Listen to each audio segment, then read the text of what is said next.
You were talking about the medication and other stuff I've heard you read like you were worried about losing your edge. Have you found that you've lost your edge? I'm talking post-psych ward. No. Not at all. Not at all. That's something that anyone who suffers from mental illness and who's also in a creative field, they always struggle with that. They always struggle with that. And, it depends on whether your diagnosis is accurate or not. Whether you do suffer from it's determined you're suffering from or not. Yeah. When it comes to bipolarity, a lot of people are misdiagnosed with it. It's the new popular thing to have. Yeah. But in my case, it's an absolute. It's in my family, and obviously there is the genealogical connection to the illness. But it's stuff you won't know until you start looking back. Oh, it's interesting. Ian Brown's playing drums on this tour, and he played the Matthew Gibb Band.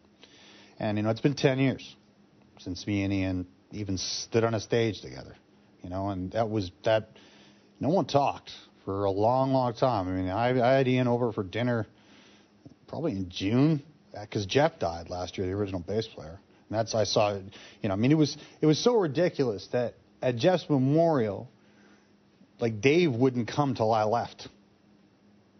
Like that's how ridiculous it all is, right? Me and Ian started talking.